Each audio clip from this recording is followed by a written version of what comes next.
I'm gonna do this differently. I'm gonna go ahead and do it live. I was doing the videos on my phone, however, it those and upload those on the Fathers for Custody, and once the Fathers for Custody. So once you watch this one, it might get crazy, and you're gonna not know why I'm doing this. So if you're at that point, go back to the other two videos that I have before this one, and I very clearly explain why this is happening. So my name is Billy Strange. I am the director, uh, CEO, and visionary of a nonprofit out of Georgetown, Texas. It is called Fathers for Custody. The name does not mean what you think it does. It's actually, I had gone through custody issues with my ex-wife, and through the divorce, it spanned over a process, a span of about, let's see, 2014 is when I really seen it happening, and then 2007, the end of 2017. Uh, so about 3.5 years, because it went into 18 as well. We're in 18 now, and it's still going. Um, so just a little bit of background for people who haven't heard of Fathers for Custody or haven't heard of my situation. They don't know the story. Um, Basically, I met her in high school. We were high school sweethearts. We both moved to the same neighborhood in South Carolina at the same time. I moved my, let's see, uh, freshman, sophomore, the middle of my sophomore year. I moved up to Malden, South Carolina. And exactly the same time, her and her family moved up there, right around the block. I was walking to work one day, and I caught this glimmer in my. It was a hot. Sorry, it was a hot day, and I had um, a school job, after school job, at Long John Silver's, and I was trying to raise money to get a car. I was in high school,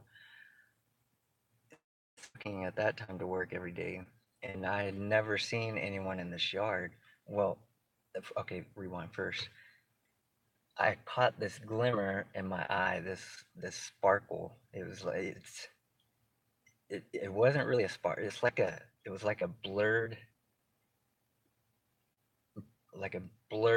brilliant light caught the corner of my eye, and I looked over and seen this woman in all white. Um, they had one of those I don't know what you call them. It's like an arch for vines. I guess it grows up and decorative on their back porch, and she was reaching up to grab one of the flowers, and it was weird because I seen her and I stopped, and first the first notice was not. It was just like it's unexplainable because the feeling I got was I don't know this person at all, but I've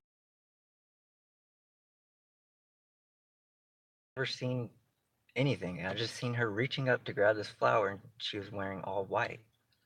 So it really tugged at me hard the rest of the day. I went ahead and walked to work. I was a very girls were not my forte at this point in my life. I was more focused on um, trying to take care of my younger brother and two younger sisters. Um, like I said, go back to the other two videos and get the background on all this. I very deeply go into that with those two videos. So I'm just gonna go with that. What I'm doing right now today is May 4th, 2018. It is 6:25 a.m. here in Temple, Texas. Okay, this is where my ex-wife lives. Um, so just to let you know, I have a no contact custody order. I am not supposedly, I don't know this for fact. I've not been served the paperworks because I don't agree with how that all happened. So another short background. When me and Katie got divorced in, let's see, 16, our two daughters, Trinity and Daisy. Trinity is today turning 7. Okay. I won primary custody of Trinity and Daisy.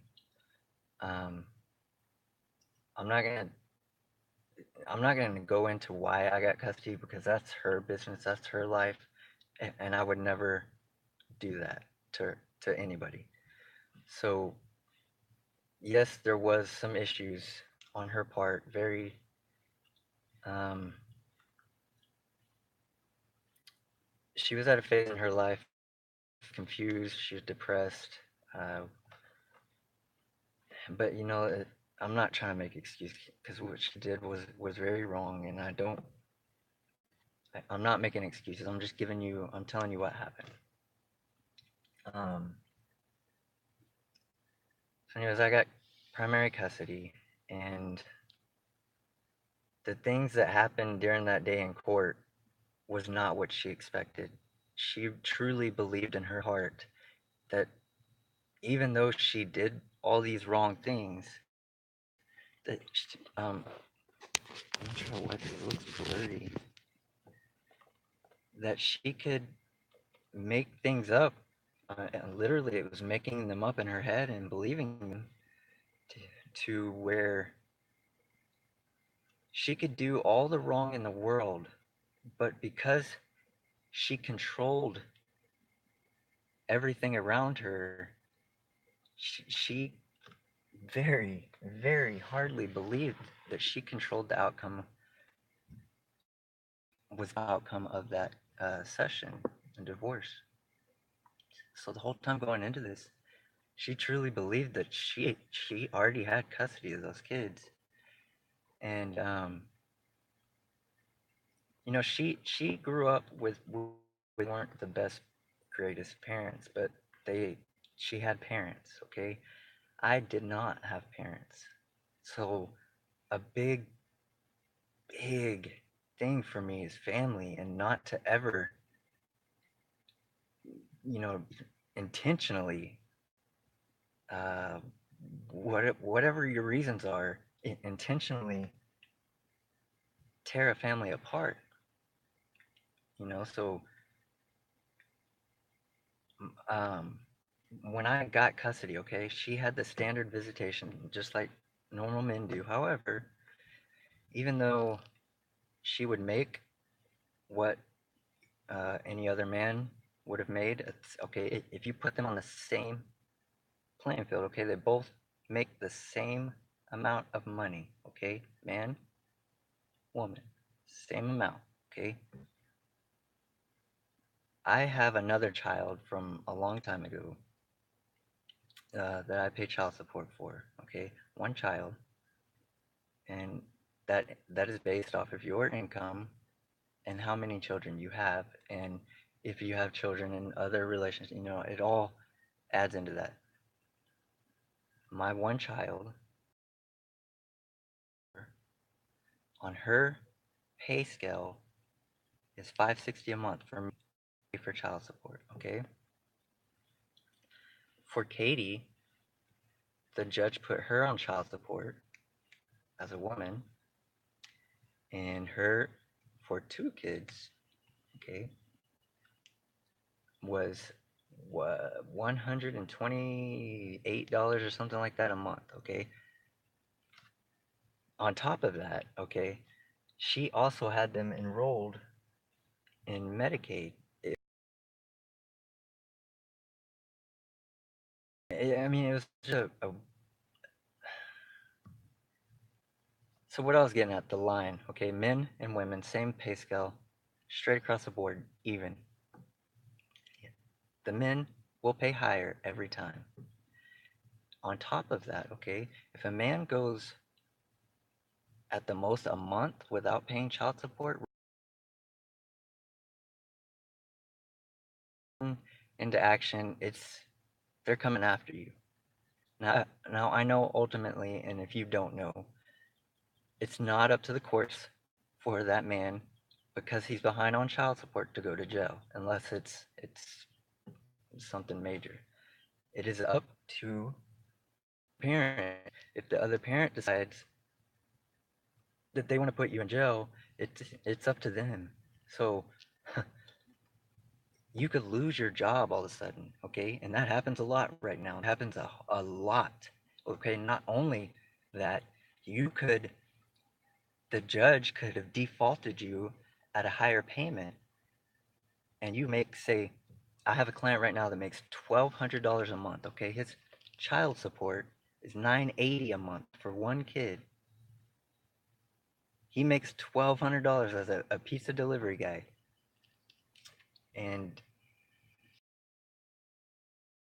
so he can't get that great job. But what the courts will tell you, okay, and I have not yet them tell this to a woman. Now I'm not being sexist, okay? What I'm doing is saying facts. If you do not believe this, do what I did for 4 weeks, okay? Just 4 weeks. Pick 2 days out of each week, go to your family court wherever you live, sit in the room all day, listen to every case. That's all I ask, okay? That's where I want to start. Oh, this guy's crazy. Oh, it's sexist. I'll turn this off. I'll report. No, okay? Please listen to the other two videos before you judge me, before you make that judgment.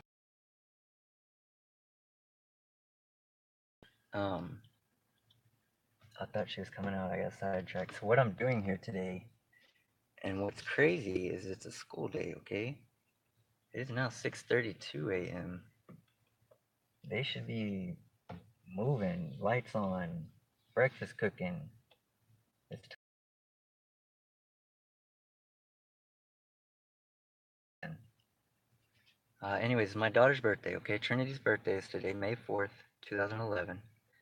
And so Katie has full custody right now. Like I said, go back to the other two videos, whole story. Katie has complete custody. I have a no contact order. I cannot talk or see the two daughters that I seriously, and I'm being straight honest with every one of you. I had primary custody, but reality was I had full custody. I had sole custody because she was not there. Okay, my sister actually there every day, basically. My sister was there for those two girls more than Katie has been to this day. And they love my sister. The day Katie lost custody, okay, rewind. The day Katie lost custody, okay, when the judge awarded me custody, I mean, there was a legit reason for this. It was a horrendous. If you would have been sitting in the audience, to you it might have been funny to watch, but it was horrendous. It hurt. It hurt for me to do that, but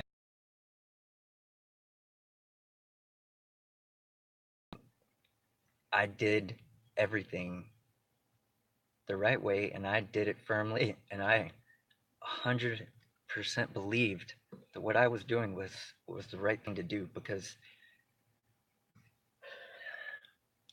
I wish I could just tell these judges. I wish I could show them this video. Actually, I wish I could show them these videos, and then go back on where they gave me custody, where I even said during that testimony, if she was to have custody, I will never see those kids again. And it has everything to do with what's wrong with America today, which is why I'm doing what I'm doing, because nobody else wants to stand up and do it, or maybe it's not.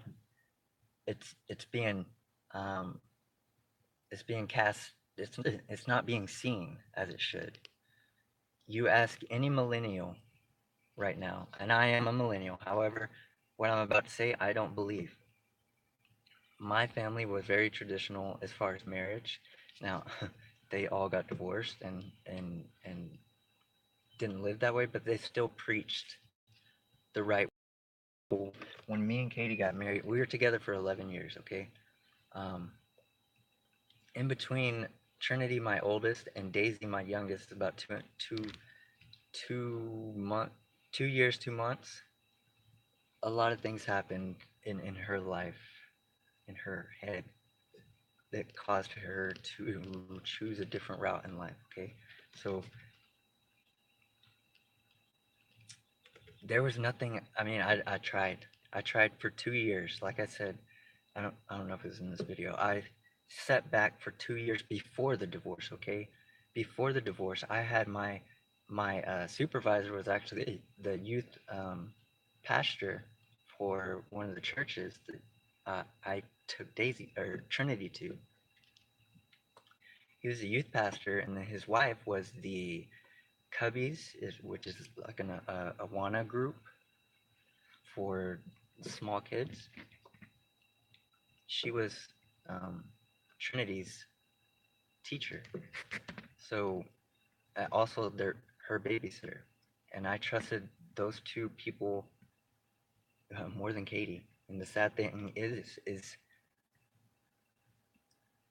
I I I got so scared because at that time I didn't know that I wasn't in control. I didn't know Katie was controlling everything around her and not realizing what was going on to herself. And I got so scared that I was going to lose her that I didn't notice there was nothing I could do. This was all part of her plan. She had already, in her mind, flipped that switch off that we had, became this other person, and controlled a different variable. And I was not a part of that. But she loved to fight. She loved to come home, maybe late at night, obviously feeling guilty because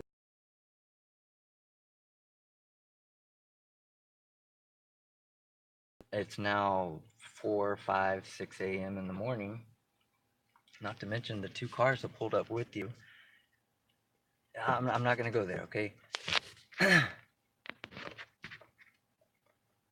That's the problem with today. That is why I'm doing what I'm doing, because America doesn't believe anymore. America doesn't believe in family anymore. America doesn't believe in marriage anymore. America doesn't believe that family is the strongest bond, commitment that you can have. Now, family is replaced by social media. And I know I'm on here, but I'm doing this for a reason. Okay, I'm using social media against social media. Today it is so polluted with society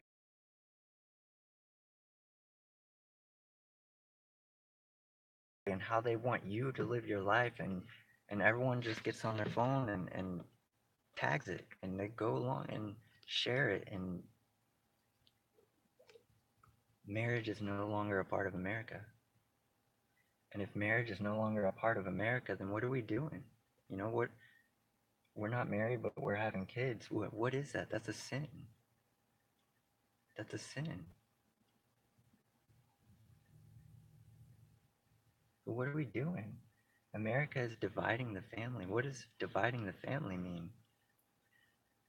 You're dividing a sacred vow. You're dividing God's sacred vow. the holy testimony where he put you together till death do you part. Because back in those days, I'm saying before the state got involved, okay? It, before the state got involved, marriage was not a ring, okay? Rings were not a part of marriage. It was a bond between a man and a woman to know that no matter what, sickness or health, you can even add in financial issues. You were gonna make it work. Yeah, it's gonna be hard. It's gonna be hard. My life was hard, but I made it work. So did they. And they created the values. They created the values that America was born out of before the Great Depression. That was the birth of a strong family, God-oriented nation, and nothing could stop us, and it didn't. Nothing could stop us. We're a we're a joke. It's I don't watch TV. I haven't watched TV in so long. I can't tell you about all these shows. Someone was talking about Roseanne came back on, a new Roseanne or something. I don't get it. Like, why are we focusing on taking our phones everywhere, or watching Walking Dead and porn, and porn is everywhere now. I mean, go on YouTube and you can watch porn. Your child can type in uh, Frozen, the Elsa Snow Queen movie, Disney movie. Type in Frozen. Watch what comes up. Actually, watch the videos. Watch the videos. The thumbnail or the description might be nice. Watch the videos. I learned. I never allowed my Trinity electronics unless it was to like school learning, project. Now I went blank. 1, 2, 3 mouse project. Dang. Anyways, you get the point. As long as she was on there to learn, opposite. Her mother is a very money hungry, society living. Um, she don't like to be seen in a certain way. She has to be seen like, uh, what's her name, Kardashian. You know, whatever the parents in the neighborhood's kids are doing, my child has to do that too, and she's gonna be damn good at it. But Katie, our child is an artist, which is so. I bought this.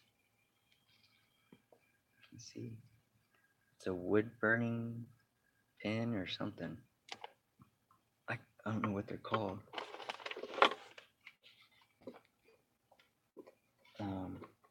You turn the switch on. I've got it plugged into my truck. So I'm working a lot of different jobs. Right now, I have a night job for a entrepreneur. He sells tools all over the world. He just bought a new place out here and built a new warehouse. So I'm helping him. He's actually a really good friend. This guy is a very, very good guy. And there's the school bus, okay? There's the school bus. And still, there's no lights on.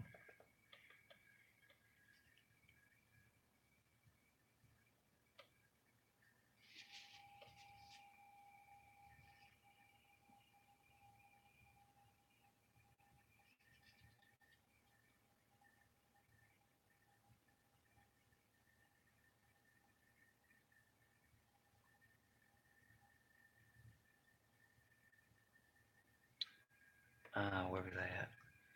I was seeing if she's gonna come out. So I'm here. The pin, wood burning pin. So today's Trinity's birthday, okay? I got off last night about 2 o'clock. I went up to Walmart and I bought this piece of board. It's like crate wood. It was just this piece. None of this was on there. Just this piece. I seen it and I had an idea to do, you know, what Trinity loves to do. Um, so Trinity's always been an artist. She loves painting and she loves coloring. She loves drawing. She loves writing letters. You know, she's very artistic. She always has been. She's very, she's very good at it because when me and when we were living together, it was always about okay, imagination is a strong tool for a child. It is the strongest tool for a child because out of imagination, if you can get to that place with your child and young as Trinity was, 5 years old, um, I even painted her room. It was all pink, white polka dots, like the Minnie Mouse theme. I built her, well, she helped me actually. I built her a bed, um, just out of my design. I just designed a bed and built it for her and painted this room. It,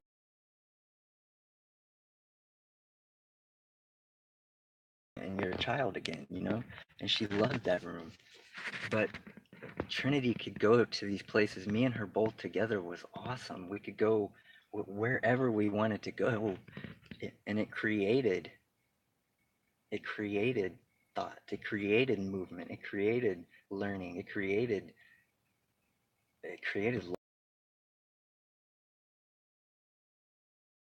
That's family. Me and Katie used to be like that.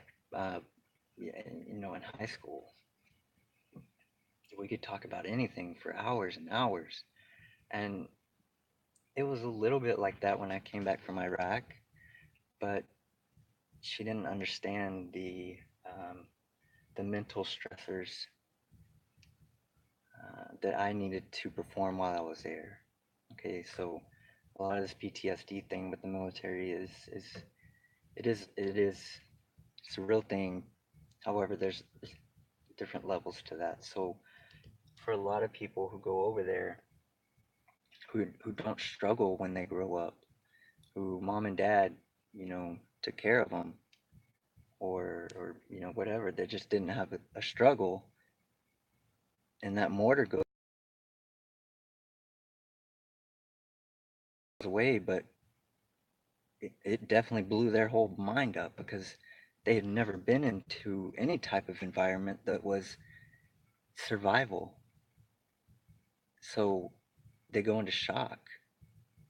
A lot of you can tell, you can tell because that first time that mortar goes off, you'll see the legs, jelly. They'll just fall and they can't move.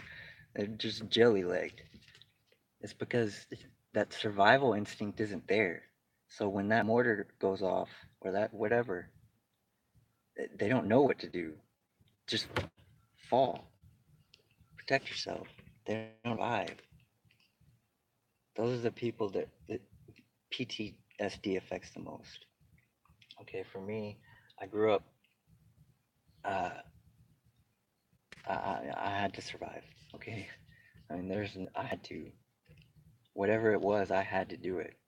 And if I didn't know what it was, I had to learn what it was and do it better than someone else. Okay, so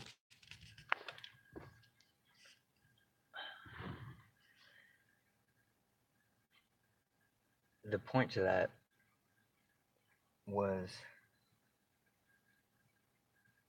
I don't remember what the point to that was. However, so what I'm gonna do today, I was hoping they would come. They would be outside by now. At least, you know, a night or two on. Um, but I'm gonna show you first-handed a father who tries, a father who has been a father from day one. Okay, and this is also in those other two videos when Trinity was born. I'm gonna go over it again because it's powerful. The day Trinity was born, I was nervous. The whole C-section, before the C-section, everything. I made sure Katie had everything though. I took her to the hospital and went back to the house, grabbed everything I thought of, could think of. I had no clue. I had no clue. I was young. I stopped at a Walgreens on the way and I asked the lady at the front desk, what do you guys have that someone who's having a baby should need? And she went right to the electric blankets. I was like, oh, yes, that is a good idea. However, she loved the electric blanket. She was so happy I got her that. Out of everything, that was the best thing I got her. However, the nurse would not let her wear it because I guess it affects uh, blood circulation. I can't remember what it was, but she wasn't supposed to wear it. However, every time the nurse left, I would give it back to her. I know I would do the same thing. But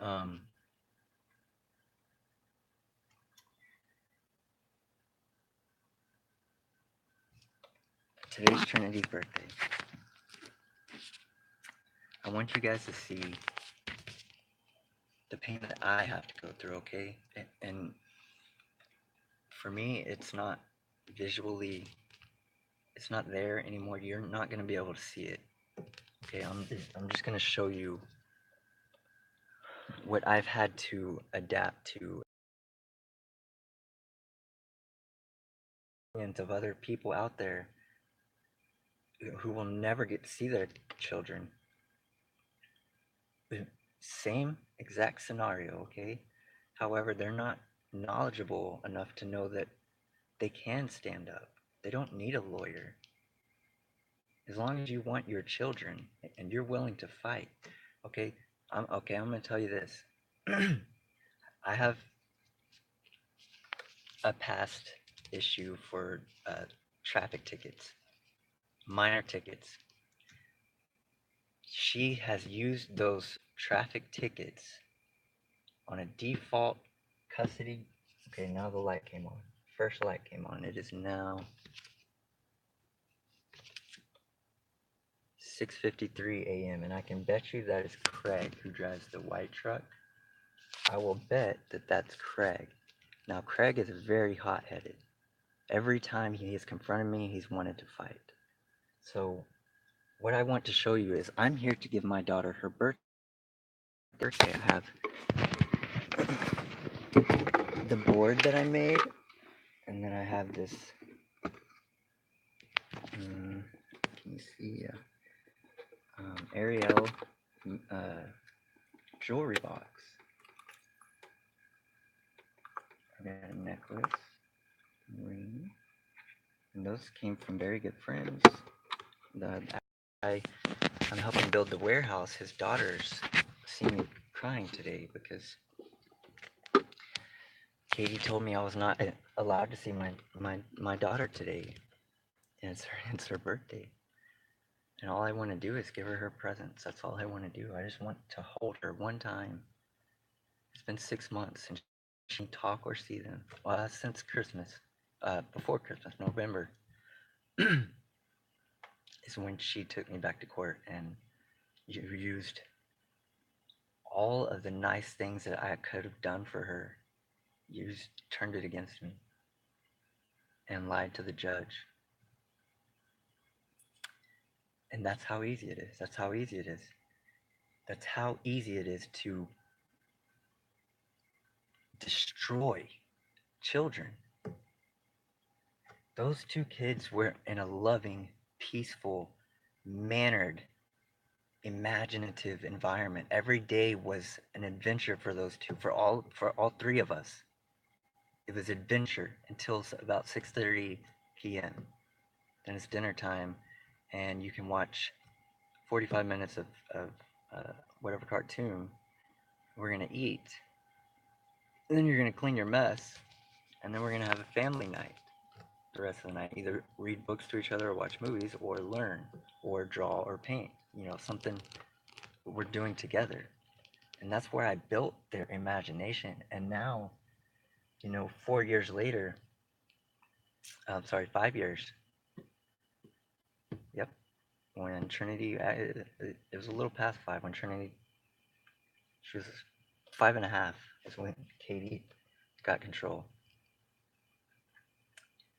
And she has turned them into what society wants everyone else to be, materialistic. Katie has always been materialistic. We could have $400 to pay, but she would rather spend that money on her daughter's birthday, every bit of it, and then we're out of rent without letting me know anything. I just come home to a bunch of presents, and now we have no money for rent. But my daughter has a bunch of toys now, like everyone else in the neighborhood. Okay, Katie, but now we don't, I have to go back to work and work triple now and quick because we don't have a house right now. Okay, you just spent it on a bunch of toys. Those toys aren't doing anything for her. Yeah, there's learning toys, but those toys are distractions. It's right here. It's family. It's us. We we are everything to those kids, and they don't have that anymore. And for her to tell me that I can't come see my daughter on her birthday, I can't talk to her. I'm not supposed to be here. And that's what I was getting at earlier is they're gonna make a scene. I promise you. It's the same story every time. It's a scene. It's a fight. He gets in my face. She calls the cops, and I'm sitting right here just trying to see my daughters, just to hold them, just to hug them. But because I wanna, I want to be there for my daughters. I'm a murderous, drug using, whatever other name you can come up with, and all of a sudden I'm being attacked almost physically, definitely mentally.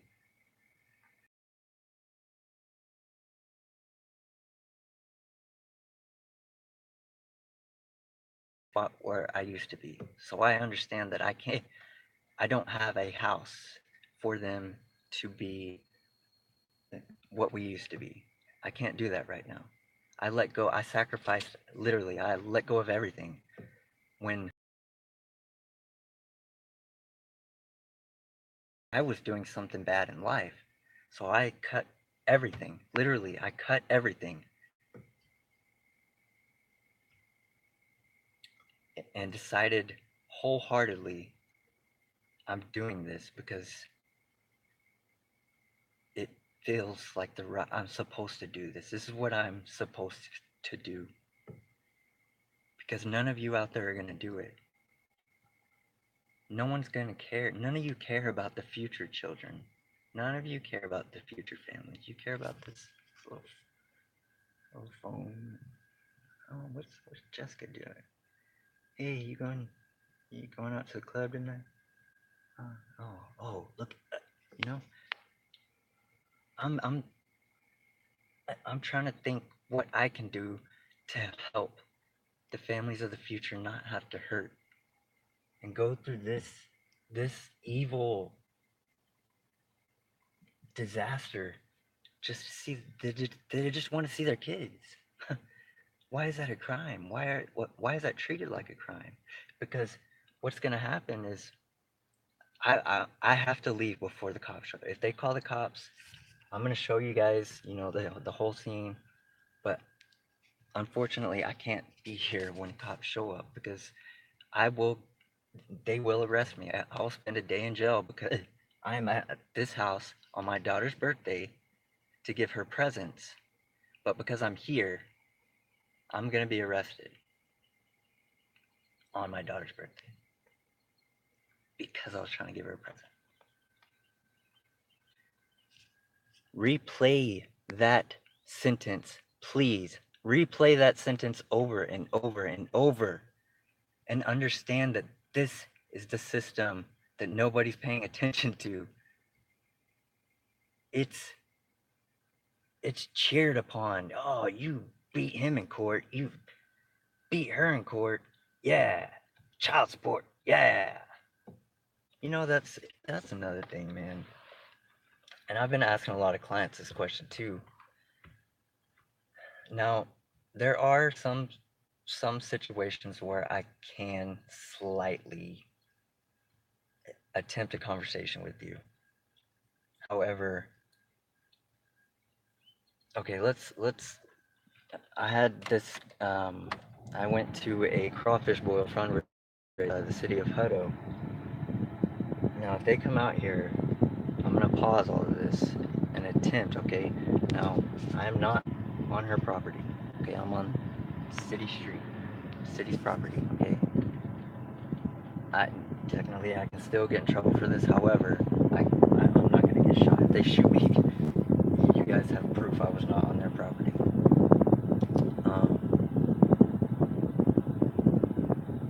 I'm just gonna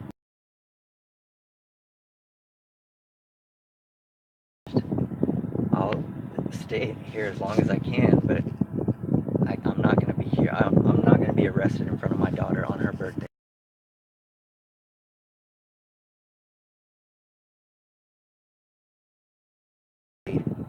The system is. They don't care. They don't care. This lady's in distress. Her husband is angry. Said you tried to punch him. Why are you doing this in front of your kids? Can I see your ID? What do you need to see my ID for? She told you my name. You know, and it's the same story every time. The people trying to do the right thing have no one behind them to stand up.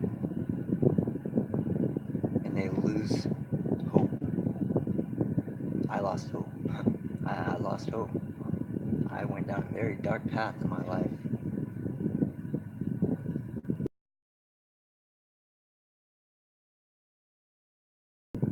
I promise you, a lot of you will not make it through that. If you ever make it to that, I pray for you. I pray to every God, to get you out of that, because it was going through that amount of pain, that amount of hurt, that amount of confusion. I I got so deep into it.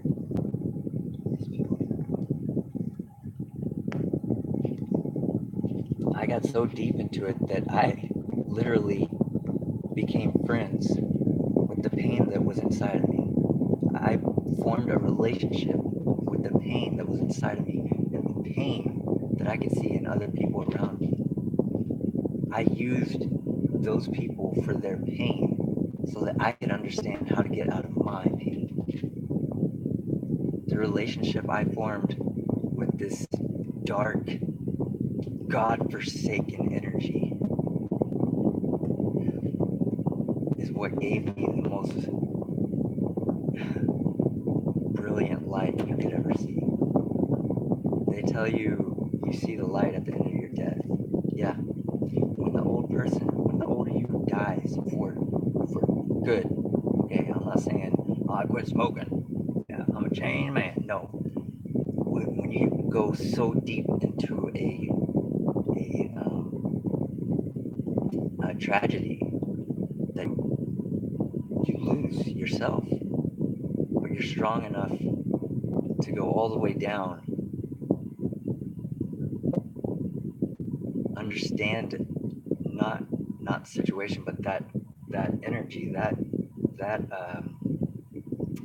force, to understand it, to become it, and learn how to use it to get out of that. That is when the old you dies, okay? And it's at that point, that's when you see the light. It's not when you die. You don't see no light when you die. The sun's in your eye. The light's in my eye. You don't see the light when you die. The light you see is when it's not even a light. I was explaining this to my sister. It I say light because it's so vivid. It's a word our language don't even have a word for. Like I can't even explain how beautiful it was, how powerful I felt. Like I was invincible at this point, and I was there. I was already there. What I'm trying to do, I was already there. I could see it. I could see the future. I could see smiles on the kid's face. I could see the logo on a flag. I could see the color was so vivid. It was so everything was okay.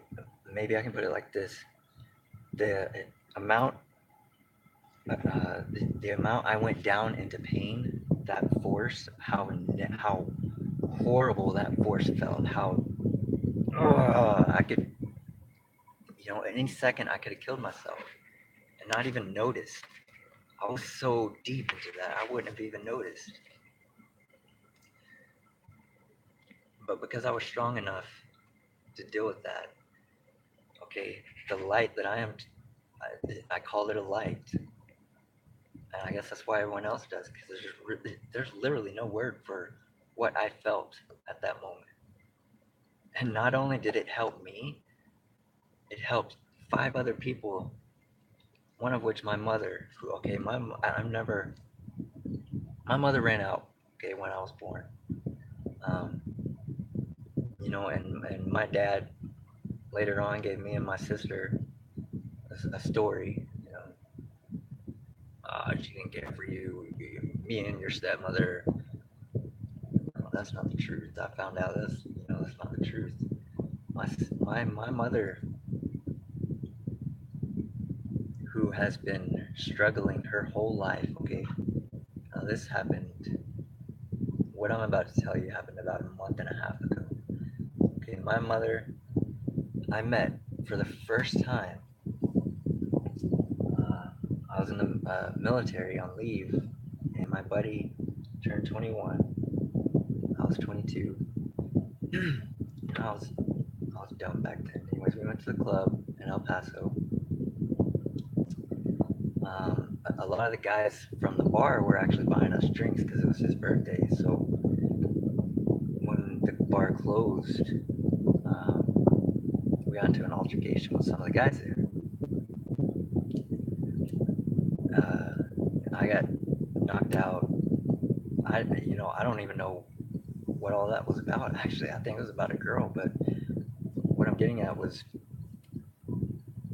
we was so badly drunk that we got back in the car. We went and dropped off our buddy, and I was in an SUV. I was promoting our business at that time, so I mean, stupid. I was stupid back then. I had the business name on both sides of the SUV. What we were doing was ruining our reputation. I was stupid back then. And dropped our buddy off. We went back to Javier's house, and we were sitting there. And he had never been to anywhere. He was from Mexico. His family is from Mexico. A really good guy. He joined the army. Trinity, I got you a present. Daisy, I got you a present.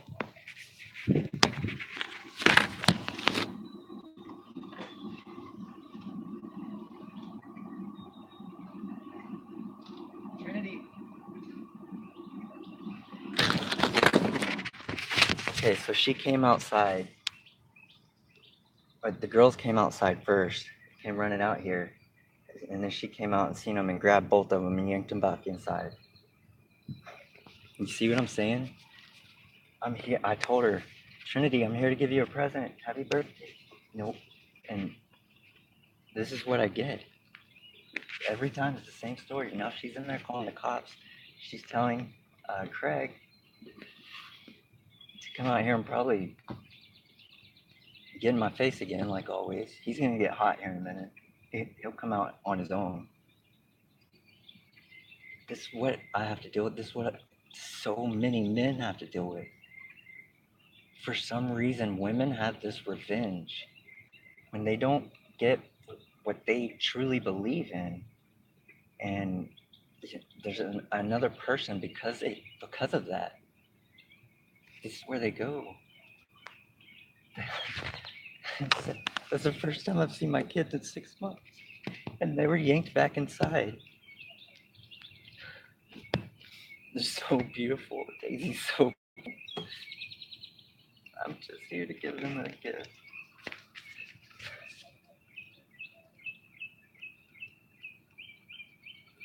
At this point, what I'm gonna do, because Daisy's singing, Daisy, God, that's my little buddy. Daisy's my little buddy.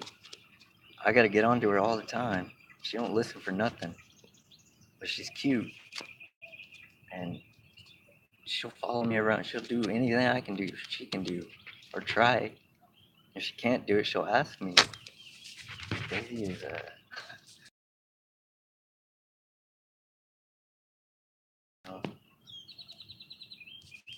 I never badmouth their mother ever in front of them. Now to her, I would definitely speak my opinion, and she deserves that. I mean, that type of person. Look, kids have to go to school. She could have gotten the truck, took in the present, and then they could have went to school. I have no problem with that. Instead, she called the cops, and she probably called her lawyer too to press charges because I broke my no contact order to come give my daughter a present. So what I'm gonna do, and this is probably gonna hurt me later on. I'm probably gonna go to jail for this. Uh, you know, I have the video, I have the pictures of what I created, and I'm gonna go set it on their table. I'm gonna disobey this order today because it's my daughter's birthday, because this isn't right. You know, if I was over here fighting about whatever, if I was fighting or making a scene in front of the whole neighbor, I get that. That's not what I'm doing. But today I'm gonna break this order. I'm gonna go put these gifts on the front porch on their table so that Trinity can see it the next time she comes out, and I'm gonna leave. But this is what I have to deal with. Okay, I didn't do anything wrong. What I did wrong was make my daughter a present and bring it to her. That's what I did wrong. Okay, and the system has accepted that. Okay, that's what I'm getting at. The system, the judges now have accepted her behavior as she was in fear for her life. Okay, so that's why I'm videoing this. I don't care what you guys say about any. I'm not doing this for you. If you have something to say, this isn't for you. If you have something positive to say, then help me spread it, please. Because the people of the future need this. The children need this. Not my children. Millions, billions of children need this, okay? And if none of you are going to stand up, I will. And I will keep doing this.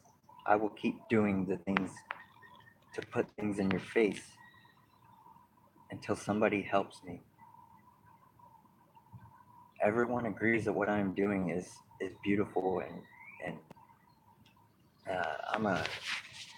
nobody could do what I can do, and they want to help, and there's nobody out there like that. But then as soon as you have to get dirty, you got to do the dirty work. They leave. Every one of them is left. I've hired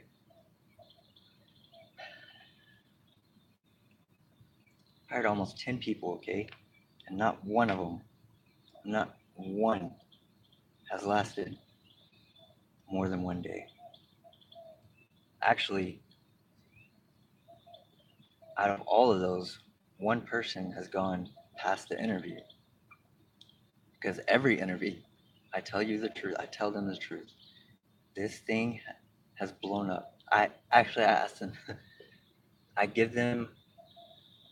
Um, Usually, I'll get an email or a phone call or a text or something. Hey, I seen this ad, or someone told me about this. I'm interested. I want to help you guys. So I'll send them the website. I'll say, study this website tonight and meet me, wherever tomorrow for the interview. And I'll show up and I'll say, how long do you think we've been fighting this fight? How long do you think Fathers for Custody has been doing this?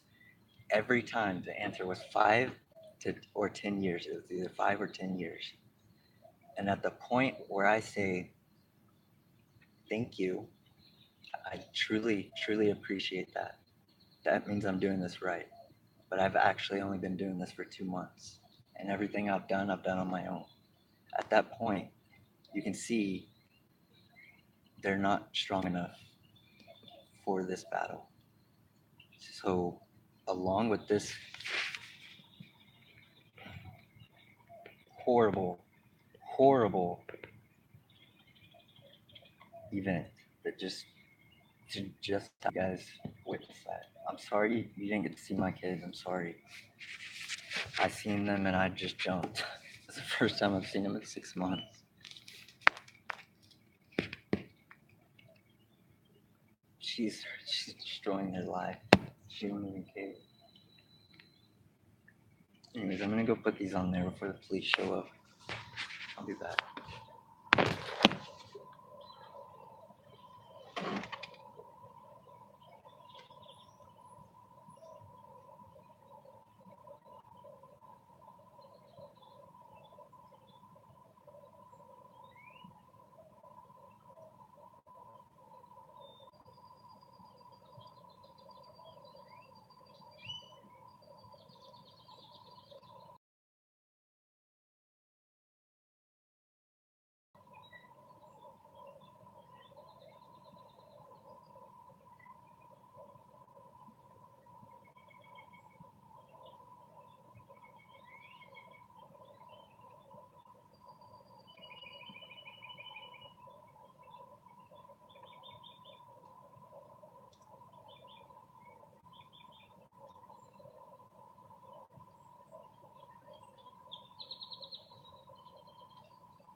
They just stood at the window and watched me. I walked up there. I pointed each gift one at a time at the cameras. Showed that I was there giving gifts. Set them on the chair. And they were standing at the window. I don't know if you can see it. Yeah, the one with the light on. It's right there on their porch. They're standing right there by that window, talking. My kids are not at school because their dad is outside. Their murderous, treacherous, horrible, loving father is sitting outside.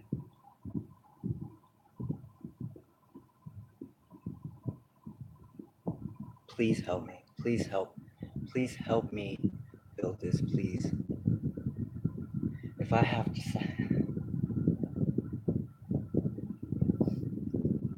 sacrifice this for you guys to do it, that's the pain that I've already accepted. Okay? That's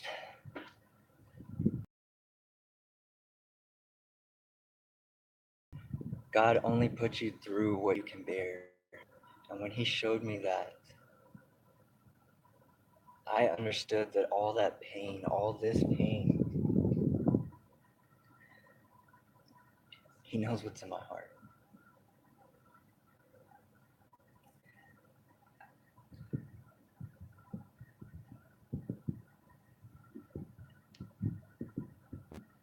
He knows what's in my heart. And I know that I have to hurt.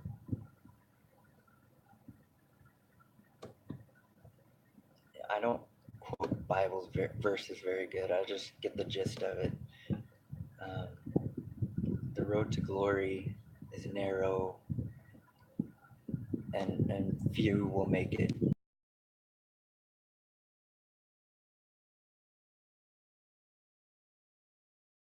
Came to me when that was happening, that vision, that light, whatever that was, that power, that positive, that future, that those children smiling and laughing. That verse is not understood in our churches. teach that you be good, you go to heaven. You do good things, you go to heaven. But I believe there's different levels of heaven, and true true heaven within. Okay, the true heaven is where that verse comes from, because at God's right hand is the strongest of all the few. There's only a few that are strong enough to sacrifice their entire life. They sacrifice their entire life and go into a battle of pain, knowing that everything that they are going to face will hurt deeper than anything has ever hurt. But God has chosen those few to walk the path to glory because He knows that they understand what it means to build a better future, not a better 5 minutes from now. The few that make it to this path can see farther than you can see in any lifetime. And that's what I was saying about different levels of heaven. I truly believe that if you do good in life, you do good things. You tip the jar at church every week, and you haven't said a curse word. Then yeah, you're gonna die, and you're gonna get another life, and it's gonna be better than this one that you just died from. It might not be from this time or the future. You might go back in time to slave days and be a Pharaoh's servant. But the reason you're not given the right hand is because you have to keep going through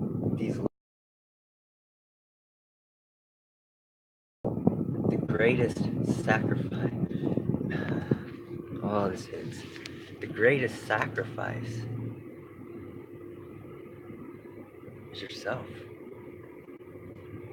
If you can sacrifice yourself no matter what, because you believe in every cell in your body.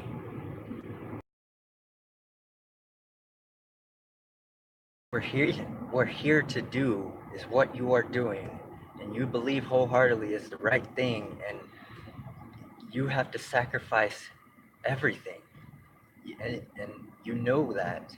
You know that once you jump, it's do or die. It's heaven or another life.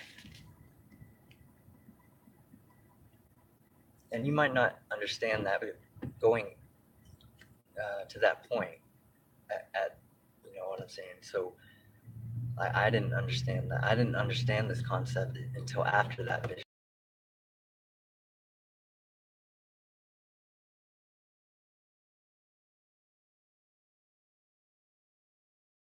I can't even. I have to think and write for days before I can say the right words because um, above my comprehension, study it. There's nothing here in this universe that can explain it. I'm sorry I'm stuttering. I can't believe she did. They were right there. It's so beautiful. Just so beautiful.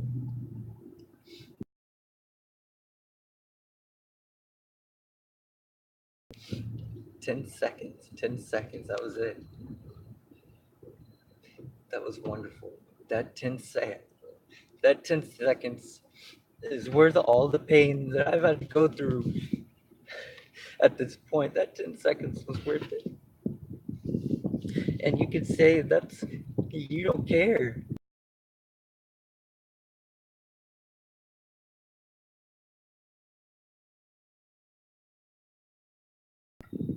And I know that because of the judgment that I will get from this video. That 10 seconds gave me more strength than 100 million of you. My story,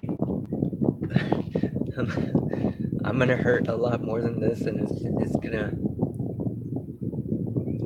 The day I die is the day I finish that mission. And if I make it that far,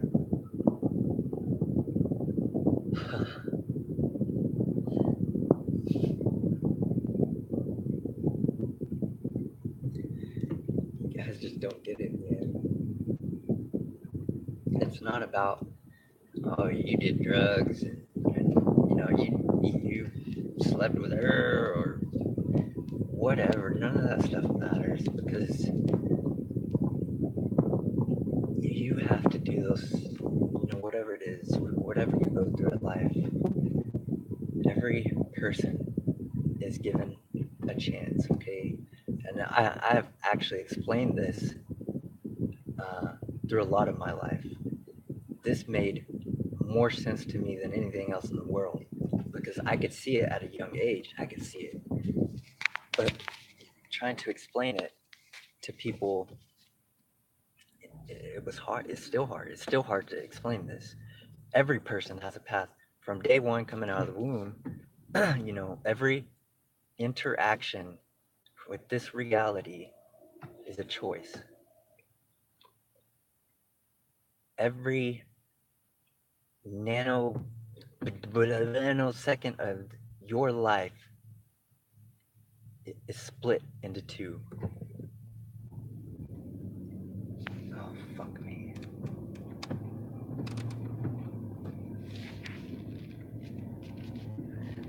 Anyways, everything in your life is split into two. Every choice, there's two choices. There's always two choices to anything and everything. That's the way it works. That is the way it works. That is how your life is is I hate the word judge, but I mean that's how it's judged at your endpoint. Because every person throughout their life is given this one opportunity that is the most important opportunity out of anything else in their life. But if that opportunity comes and you don't even see it, you don't even notice it, you just keep walking, like nothing even happened, then obviously you're not ready. You're not ready for the bigger fight. So you'll live this life, and what you make of it will go into your next life, and you'll be given that choice again, that option again, that. And at that point, if you notice it or do not notice it, you move from there. But um, I believe, we've all gone through these phases. I truly believe that I did something bad past life, not too bad, but bad where it affected me as a person in that life so bad that I questioned it and I questioned reality at that point. But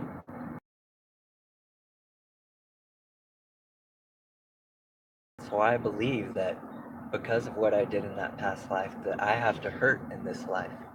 But because I now was able to understand things from the past life, to see the opportunity when it came, and at first I denied it. I didn't want nothing to do with it. I did not at all. I wanted nothing. I wanted to fight for my kids. I wanted to do whatever it took to get my kids because I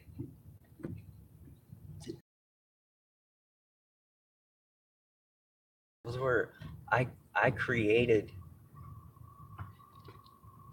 angels and I raised them into angels. And now you've threatened me and you've taken them. And it was at that point that I was given that choice. And I seen it and I accepted it. I understood it. But I didn't want nothing to do with that. And I denied it. I kept fighting this fight that I'm not supposed to win. I will not win that fight if I would have kept fighting. I would have done something stupid and went to a worse past life.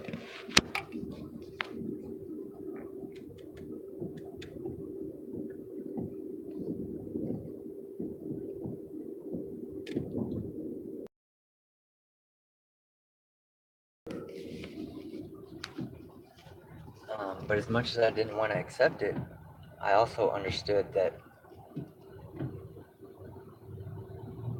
the fighting is killing me. The fighting was killing me. I wake up with no energy, just lay in bed because I fought myself all night, figuring out ways to fight her back. There's got to be a way I can take her back to court, and there was ways, but that involved a different fight. That involved fighting another person instead of fighting the future for good and evil. I would have wasted my time on one person. I would have wasted a whole lifetime on one person, fighting one person, which is what we're all doing. You are all doing this right now. Deny me if you will. Each of you are fighting one person right now. And I know this because this world is going to crap. Because nobody is standing up.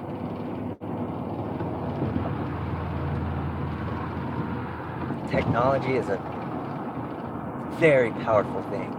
As I was explaining,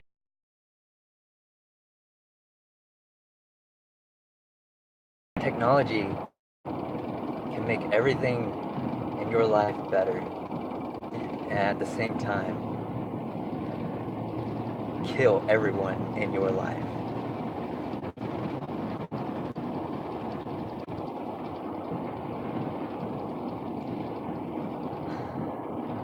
I heard a sermon last night. I'll share it with you guys.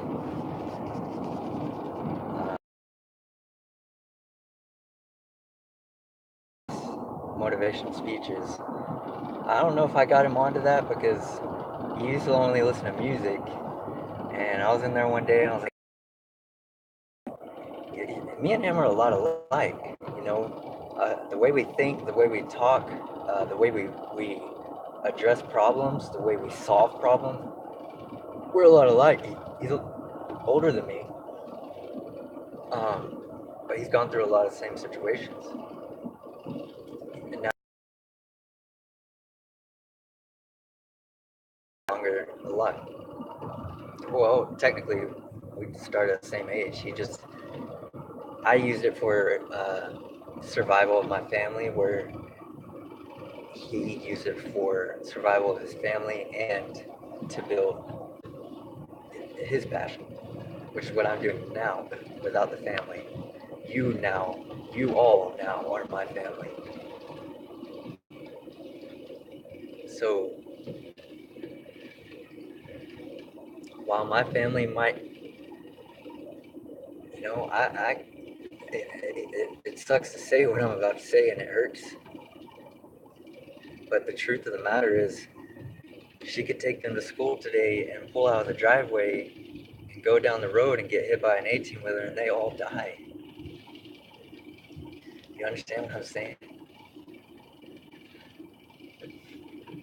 The pain that I'm going to endure is going to be. Those are the people I want to find. I'm looking for you people. The ones that can see the future and sacrifice themselves for the greater good. Jesus went through 33 years of pain. And that's what I don't understand, man. People see, I mean, they see that, they read it. They read the words out loud in church and they read them to their friends. Jesus walked that cross.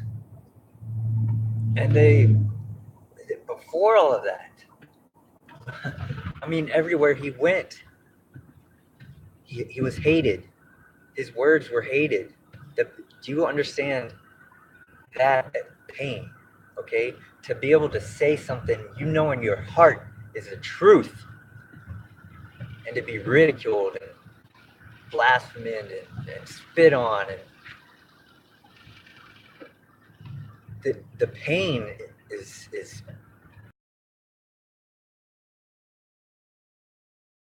you can imagine because you're not there. And if you are there, please reply to this. I will do whatever it takes to get you on my team.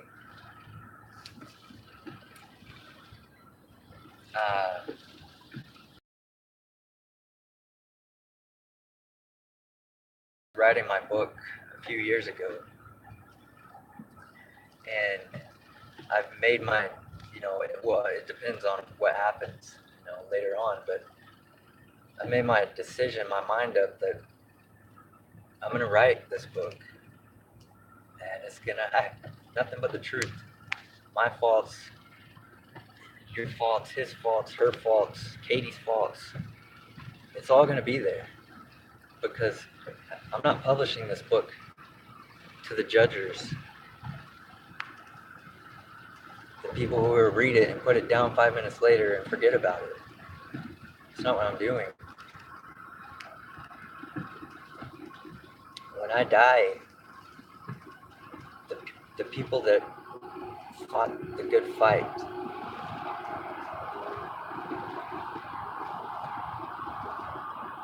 the people who stood up, not even knowing why, but just they just had that spring underneath them to stand up because it's the right thing to do. They might not have a purpose in this mission other than, hey, wow, I heard this guy, you should check him out. And then that's the end of it. That's the end of their mission. That's all it takes. That's all it takes.